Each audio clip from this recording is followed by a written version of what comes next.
Peter O'Neill has been elected as Papua New Guinea's Prime Minister in an uncontested vote in Parliament. Mr O'Neill won the vote 56-0, but all of this is not without controversy. His rival, Sir Michael Somare, was not in Port Moresby, and his supporters are now saying that this parliamentary vote this morning was unconstitutional. And we'll speak soon to our PNG correspondent, Liam Fox, who'll join us from Port Moresby. But now let me turn to another expert in PNG politics who's been following this volatile situation, and that is Dr Ron May. He's an emeritus professor at the College of Asia and Pacific at the Australian National University. He joins me from Canberra. Professor Ron May, I think there's been yet another glitch in PNG politics today. After Peter O'Neill was elected as Prime Minister in the Parliament, the acting Governor-General appears to be stopping from swearing him in. Are you surprised at this latest development? No, I don't think so. The parliamentary meeting today was a bit of a circus. As I said the other day, the writs for the election have been issued, so the Parliament has been prorogued, so a meeting of the Parliament has no standing, particularly if the Governor-General won't sign off on the papers for it. So does this mean PNG is without a Prime Minister?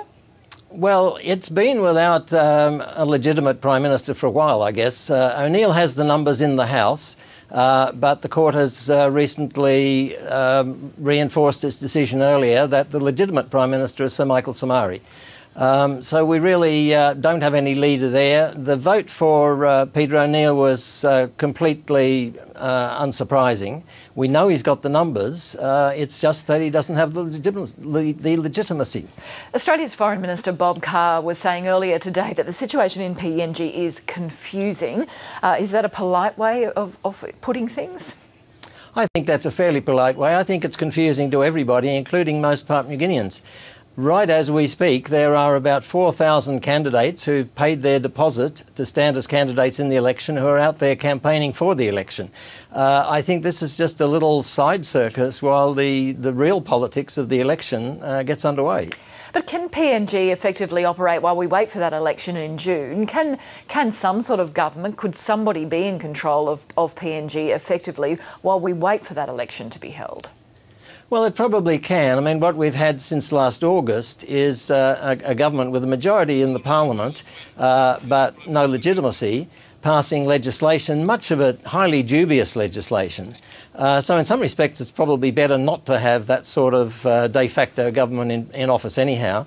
The country is in election mode. If decisions are to be taken, the action can probably be taken by public servants. But there'll be no more legislation, one hopes. The other point that the Foreign Minister Bob Carr was making is that he thinks that the most important thing is that PNG is still on course for a democratic election, despite all the temptations otherwise.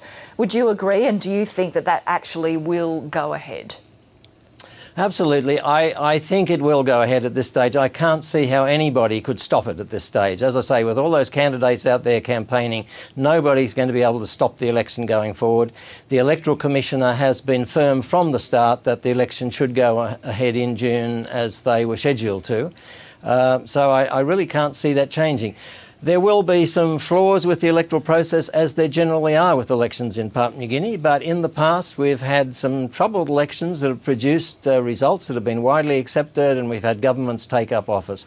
Hopefully we can do that again.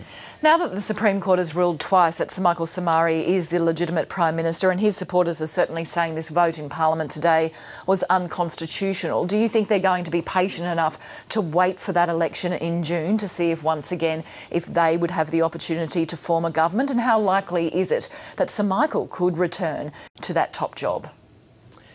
Well, I think they have not much alternative but to wait out the election at this stage. The outcome of elections in Papua New Guinea is always very predictable. There are a huge number of candidates, on average 35 candidates per electorate. There are 46 parties.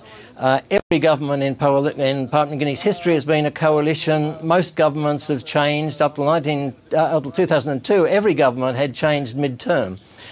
So predicting the outcome of the election will be hard. I think O'Neill will get back in his electorate, and he must be looked upon as a serious candidate for the Prime Ministership. I'm not absolutely sure that Belden Nama will be returned, and he'll certainly be making a bid for Prime Ministership if he does get elected. If Somare is firm in standing, I think he will probably get re-elected in his own electorate, but I doubt whether his party now will be able to pick up the numbers to form a coalition government. A final quick question, Ron May. In your experience, this volatile political situation in PNG that's been going on since about last August, have you ever seen anything like it in the history of the country? No, I haven't, and I quietly hope that I won't see anything like it again for a while.